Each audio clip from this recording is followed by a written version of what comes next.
बिस्मिल्लाहिर्रहमानिर्रहीम अस्सलामुअलैकुम।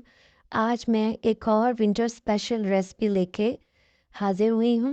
गोंद के लड्डू।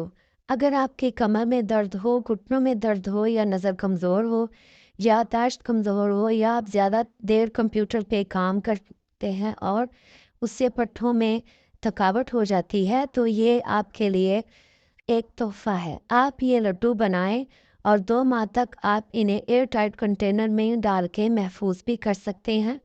रोज़ाना रात को सोने से पहले एक लड्डू नीम गर्म दूध के साथ खाएं तो इंशाल्लाह ताला आप बिल्कुल ठीक हो जाएंगे और आपके जिस्म में कोई दर्द नहीं रहेगा। तो आइए बिना टाइम वेस्ट किए रेसिपी स्टार्ट करते हैं। तो सबसे पहले कढ़ाई में हम 2 टेबलस्पून देसी घी डाल के इसे गर्म कर लेंगे। 100 ग्राम गोंद ली है, आधी आधी करके फ्राई करेंगे। इसे लो टू मीडियम आग पे फ्राई करना है। ज़्यादा तेज़ आंच पे फ्राई करेंगे तो ये बहुत जल्दी से फूल जाएगी लेकिन अंदर से कच्ची रह जाएगी। ये गोंद जोड़ों के, कमर के दर्द के लिए, पट्ठों के दर्द के लिए बहुत ही मुफीद होती है।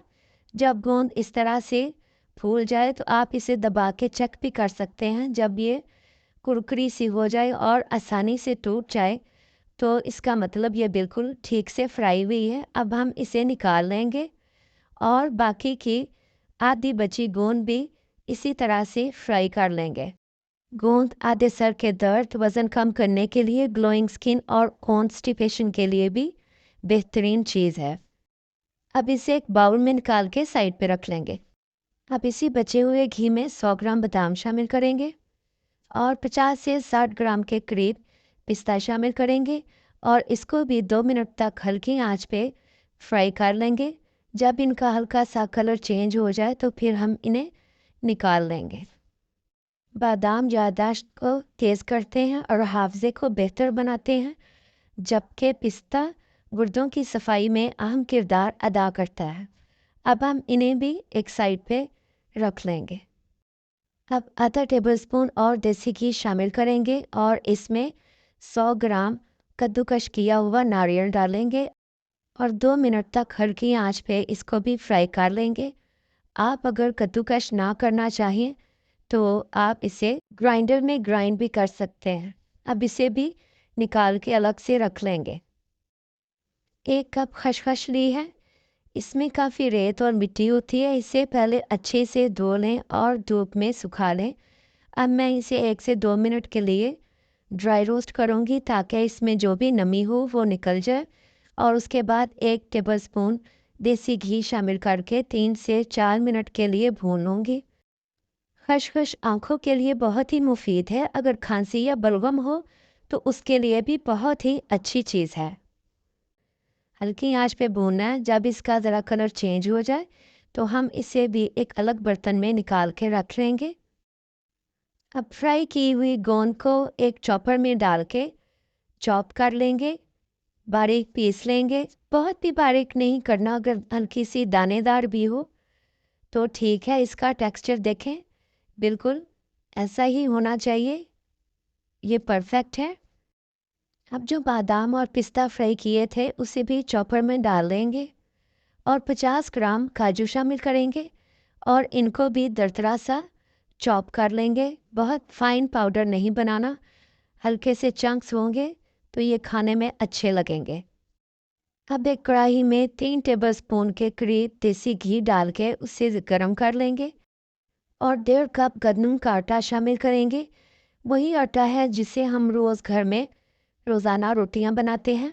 अब इस आटे को भी लो टू मीडियम फ्लेम पे हम 5 से 7 मिनट के लिए भून लेंगे। जब आटे का कलर चेंज हो जाए और एक अच्छी सी खुशबू आने लगे तो इसका मतलब है ये अच्छे से भुन गया है। अब हम इसे एक साइड पे रखेंगे और दूसरी कढ़ाई में हम इसके लिए शीरा तैयार कर लेंगे। यहाँ मैंने 500 ग्राम देसी गुड़ लिया है, उसमें 2 टेबलस्पून पानी शामिल करके इसको पिघलाते हुए एक शीरा तैयार कर लेंगे। हमने इसका 1 या 2 तार का शीरा तैयार नहीं करना, बस गुड़ को पिघलाना है। जब गुड़ पिघल जाए तो इसे 2 से 3 उबाल आने देंगे। फिर चूल्हा बंद करके इसे थोड़ा ठंडा होने के लिए रख देंगे ताकि इसकी थोड़ी सी हीट निकल जाए। अब शीरे की थोड़ी सी हीट निकल गई है। अब हम इसमें आटा शामिल करेंगे जो हमने भुना था, सारा शामिल कर देंगे और साथ ही फ्राई किया हुआ नारियल, फ्राई की हुई गोंद, खसखस भी और 1 कप सफ़ेद तिल भी शामिल कर देंगे और जो ड्राई फ्रूट्स हमने रोस्ट करके चॉप किए थे वो भी शामिल करके एक बार इनको अच्छे से मिक्स कर लेंगे। टोटल मैंने इस रेसिपी में 200 ग्राम देसी घी शामिल किया है।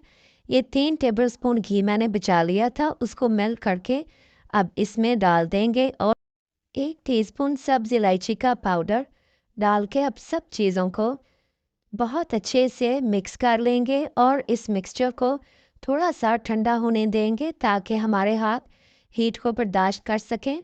अब हाथों को हल्का सा ऑयल से ग्रीस करके थोड़ा सा मिक्सचर हाथ में लेते हुए यूँ दबा के एक लड्डू बना लेंगे। लड्डू आप अपनी मर्ज़ी से बड़ा या छोटा बना सकते हैं। मैं यहाँ मीडियम साइज़ के लड्डू तैयार कर रही हूँ। देखें माशाल्लाह से एक लड्डू तैयार हो गया है। इसी तरह अब मैं सारे लड्डू तैयार कर लूँगी। क्योंकि सर्दी का मौसम है, अगर ये मटेरियल ठंडा हो जाए तो इसे थोड़ा-सा गरम कर लें और फिर से लड्डू बनाना शुरू कर दें क्योंकि ठंडे मटेरियल से ये अपनी शेप नहीं पकड़ेंगे। आप ये लड्डू बना के मुकम्मल ठंडे करके एक एयर टाइट कंटेनर में 2 माह तक महफूज कर सकते हैं और रोज़ाना रात को एक लड्डू नीम गर्म दूध के साथ खाएं तो इंशाल्लाह ताला 1 माह में ही आपको इसका रिज़ल्ट मिलेगा।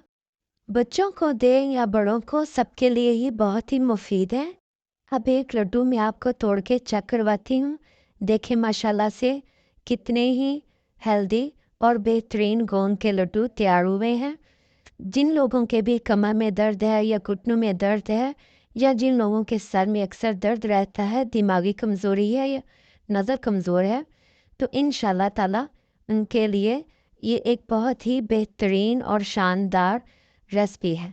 वीडियो अच्छी लगी है तो वीडियो को लाइक करें, ज़्यादा से ज़्यादा शेयर करें, चैनल को सब्सक्राइब करें। अब मिलते हैं किसी नई वीडियो में, तब तक अपना बहुत सारा ख्याल रखिएगा, मुझे अपनी दुआओं में याद रखिएगा। Thanks for watching this video. अल्लाह हाफिज़।